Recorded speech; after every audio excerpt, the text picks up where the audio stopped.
and welcome to my talk.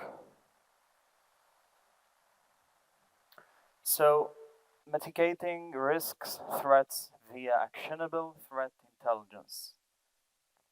A little bit about me. So, I'm the director of Resecurity, and I'm also known as one of the top hackers in the world. So, basically, I'm recognized as the top hacker by the US Department of Defense in 2019.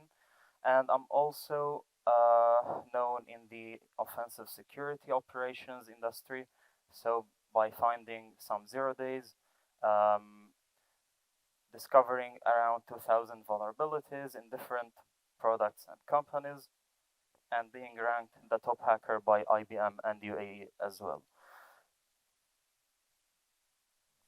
So with the penetration of digitization, the new technologies to protect and manage modern cities become a must, especially with the evolvement and the management of information systems storing citizens' data, smart devices, e-governments, emergency services, and law enforcement solutions. So, with the evolution of the technology, the number of cyber threats is growing rapidly and putting all sectors in danger. When we talk about threats, we talk about everything that is targeting your system or infrastructure directly or indirectly, from data breaches, malwares, denial of service, terrorism, attacks, and also from phishing, fraud, supply chain, third parties, and more. So, what it will take to protect the um, companies and enterprises. So, just basically example of use cases that may happen from a data breach. From a single data breach, you can obtain hacking attempts, espionage, data theft, reputation damage, abuse, fraud, and much more. And to protect against all of that, you need to implement a proper threat intelligence solution, or maybe operation that can cover the whole regional, national, and global threat landscape, discovering all the threats in all the digital channels and making the information security leaders aware about any threat that is targeting the infrastructure directly or indirectly. And how we do it? So basically, the journey starts with us as a data company, where we provide intelligence mission supports to domestic and international intelligence agencies, governments, law enforcement, military, and financial sectors. So basically, we build products and solutions on top of data. We are data company at first. From delivering protection to single individuals, protecting identity, to enterprises and big solutions and companies as well, protecting the whole infrastructure. And we are known by focusing on threat risk. We all know about the asset risk, we all know about the scores, green, red, and when something turns into red, you focus on fixing it to become green. But what we focus is totally different. We focus on two main things. Are you being targeted? And if you have a material breach? Because actually this is the important thing, is to track if someone is targeting you, and also knowing if you have a compromise, if you have information disclosures that can infect your company. So simple score from A to F, if checking if you have a breach, if you are compromised, if it is a third party supply chain or a direct breach, and much more. And how we do it is also different. So basically, we don't track technology. We focus on monitoring the threat actors that are actually targeting you. By monitoring the mentality, the mindset, the behavior of these threat actors that are developing the malwares, the botnets, the attacks, we are capable of detecting a precursor to a breach or compromise. So, Monitoring threat actors will allow you to deliver actual piece of intelligence. We don't focus on actionable, it's you who make the actual piece an actionable piece. But what we do is we focus on actual intelligence that can scale your business and protect your subsidiaries. And when we deliver an actual intelligence, we are actually capable of reducing the noise, removing false positive, and focusing on the high risks that are actually targeting you. An added value I want to mention is simply we don't buy data, we don't have second-hand data, we acquire data by our own. How we do it? Because simply we have a unit called Hunter Unit, which I'm basically part of. So Hunter Unit is a human intelligence unit for research and development that focus on manual investigation, developing chain of assets, going for upstream access, and doing offensive operation. Yes, we do offensive operation. So we invest a lot in the zero-day research, in the vulnerabilities, and much more, where we actually, all our team member falls under these three pillars. So basically, we do offensive operation, ground operation, and intelligence work as well.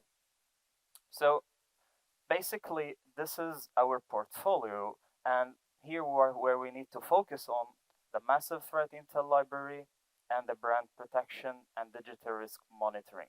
We've already talked about the Hunter unit. So Hunter unit is the unit that is capable of maintaining and developing these products and doing the forward hunting. Because we understand that companies, enterprises cannot go on dark web, cannot do forward hunting, so we do it for them. Okay, so basically, this is context, the massive threat intelligence library, where we are actually capable of pulling data from more than 350 million entries onto the dark web. We are inside 5 billion threat artifacts, adversaries, and we speak 40 different languages because we understand that the threats are not coming from one region. So you may get attacks from certain regions. You need to do human intelligence translation, not an API or machine translation. And basically, we are inside 80,000 sources as well. Jumping to risk, which is basically your brand protection. This is the platform that allows you to answer three main questions. Are you being targeted? Who is targeting you? And do you have vulnerabilities and the threats targeting your system?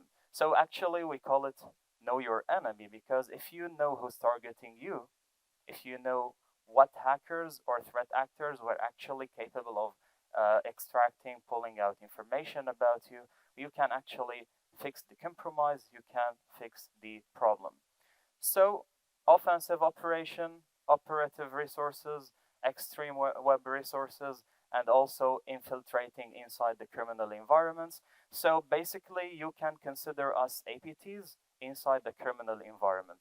So one of the things that we are known about, and the CIA, they call us data brokers because they know actually how we are capable of staying persistent in the criminal environment from closed channels, botnet operators, and C2C servers as well. Some use cases, basically you can use us to track threat actors. We invest a lot in maintaining relationships and developing chain of assets, which allows us to extract unique data that is actually not known on the open source, neither on the dark sources as well.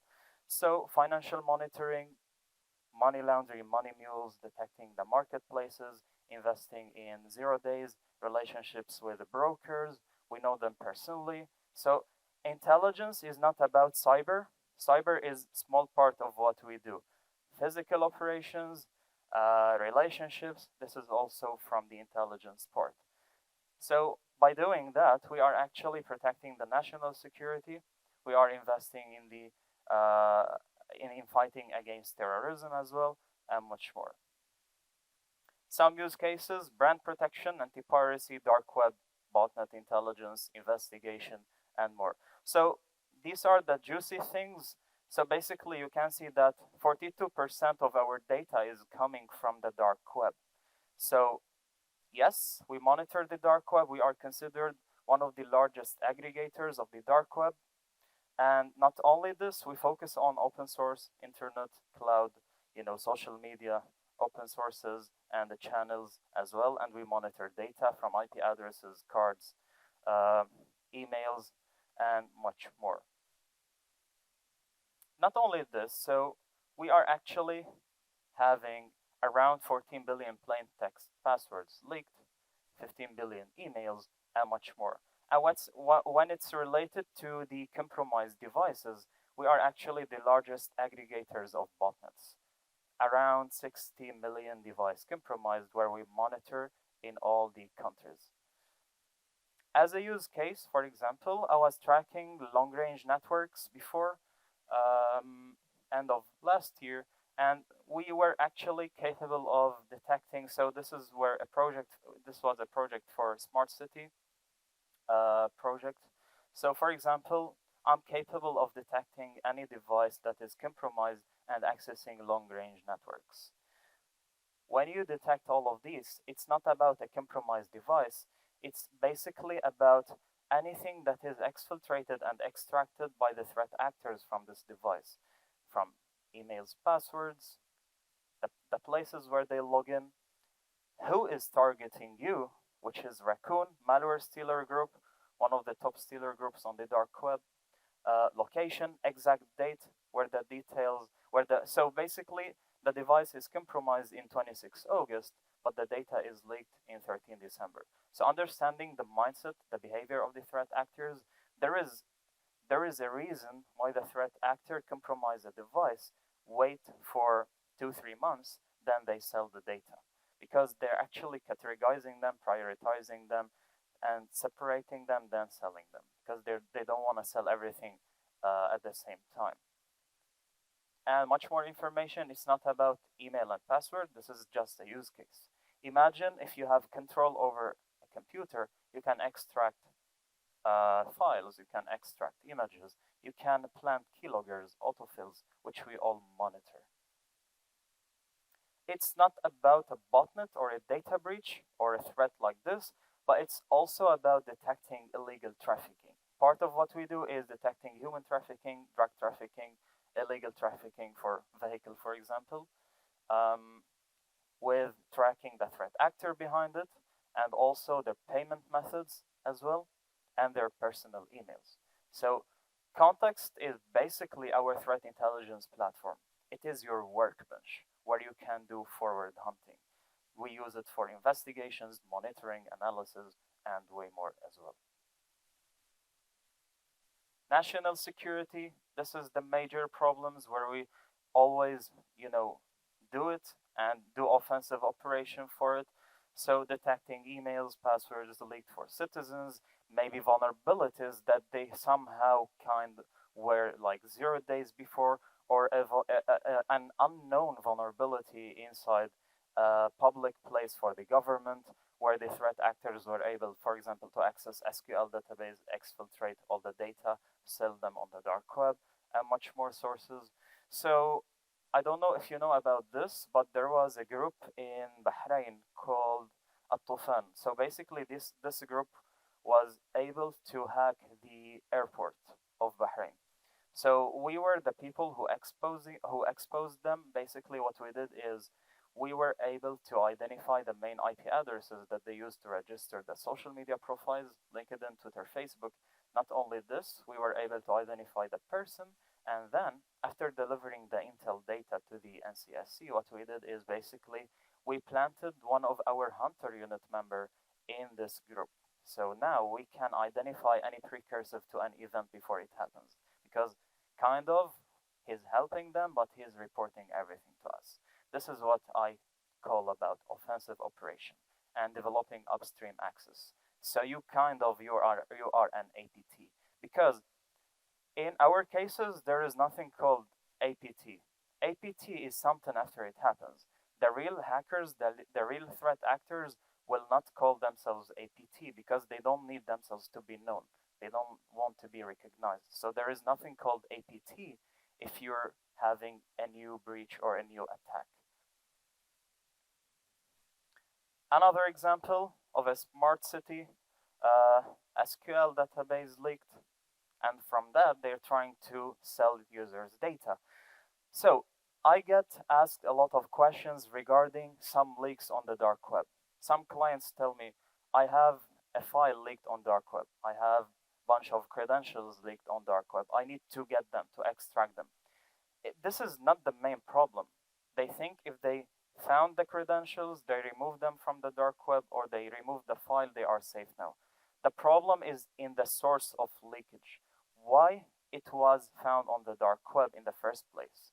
That's why we monitor the botnets. That's why we are inside the botnet operators. So when you monitor the compromised devices, compromised servers, the botnets, you can actually know how it was leaked, how it was found on the dark web. And this is what we go after, the breed of information, the source of data. Money laundering, money mules, tracking fraud, and way more. They say that crypto cannot be traceable. False. We can trace crypto as well. And actually, we are tracing the threat actors that are using crypto. And we all know that humans make mistakes. So there will be a mistake by the threat actor sooner or later. And our job is to go after all of them, analyze their behaviors, and in the end, identify any weakness, mistake, and then get them in the trap. So getting IP addresses, emails, personal information, talking to the operators, to the sources, in order, because we do also have good relations. So basically, we are with. So some of our clients, believe it or not, is FBI, CIA, Homeland Security, State Department, and way more. So they use us because they know that they cannot do the offensive operation. Tracking, disrupting investment network recently as well. So this is basically some guys were impersonating domains and also stealing data using a fraud and piracy, phishing stuff. So we were able to identify the phishing domains, the emails used for payment, and linking them to the banks, talking to the banks, and extracting the main threat actors behind this. So this is how we usually operate when tracking threat actors. We track 37 million threat actors that are actually targeting you, and that all of them have criminal records. So basically, we track all the relationships related to them. We identify all their links, anchors, acronyms, and their usernames. So when you see multiple usernames in different sources, in different websites, different platforms, you can actually track all of these, match them together, extract the personal information, identify breaches, and by that, sometimes the threat actor will miss. So maybe he will add a phone number that is somehow indirectly related to him. A fake email address or a testing dummy email address that is indirectly related to him. Recovery option, blah blah blah. So all of this probably is mostly is investigation via human intelligence that we have. This is what we can do by monitoring threat actors, from monitoring the actor himself as a fake name, for example, or adversary, identifying all the aliases, all his profiles, his contacts, his messages, his IOCs, TTPSs, to tracking him geographically and identifying data from the ISP. And this is how we did it in Bahrain as well. So yeah, this is more better image. So for example, from a source, Black Hat World, we were able to extract the email of the threat actor and the location as well, the IP address. When it's related to MOD's department, I'm personally hacked the Pentagon 5 times, DARPA 7 times. So we have quite a good experience in, approaching ministries, defense systems, and also detecting leaked data, interfering with the threat actors to identify what else was taken and what vulnerabilities is damaging, because we do also operate in the zero-day world as well.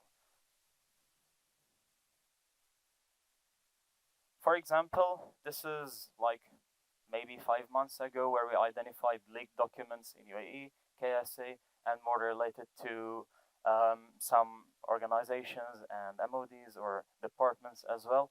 But the funny thing is we were able to track this guy. So this guy, we know him personally actually, because we developed a relationship with him after we saw he's very active on the dark web. And So this is all the relation about this guy. It starts from one place. So the red are the nicknames that he used. The pink are the emails that we identified. In the end, we identified his location, and in the end, we identified his real name. So we get asked a lot of questions related why you don't disrupt the channel. Let's say I identified botnet operator. Why I stay inside, not remove it from the internet? And we were talking with the FBI about it, because so what we told them is basically, if we close this channel, the threat actors will try to create another channel with more enhanced security, so it will be hard to track them. Well, the alternative is stay inside their channels, pretending to be helping them as a threat actor, but take everything from them in the end. So what we did with Microsoft, actually Microsoft is one of our largest clients, so they took threat intelligence to different level. They created honeypots, they injected their devices with botnets on purpose. They used us to track the botnets, to track the threat actors, and to see what files are being exfiltrated, what the threat actors are doing with the data, what sources they are selling on, and then they approach them as a threat actor want to buy something, and they trap them. So they, instead of tricking or closing a channel, they waited the threat actor to come to the honeypot, and then they catch them there. So for example, Microsoft, we protect, so they have 400 analysts on our platform that is protecting their supply chain and third-party compromises as well. Speaking of, feeds, IOCs, this. So for me personally, I don't like talking about IOCs, because for me IOCs is something obvious, and it is something, useless for me, because I need to identify any precursive to an event before it happens, not after it happens. And this is why we focus on 0 days. 0 days, we invest a lot in 0 days. So basically, me personally, I identified one of my 0 days was in Apple. So 2 years ago, if you have an iPhone, and if I know your name, I can extract your email, phone number, and your address, and send you a phishing kit on behalf of Apple. So phishing kit could be a Raspberry Pi, could be some device that interfere with your network, and then the threat actor can infect your network. So basically, I reported it to Apple. Apple paid me 10K for it. But if I sold it on the dark web, I could have 100K. So by understanding the mindset, the behavior of the threat actors, how they act, how they approach, how they use help, we can actually be their people to help and extract their data, or trip them in the places where the government authorities can catch them easily. Yep, talking about 0 days. That's it. Thank you.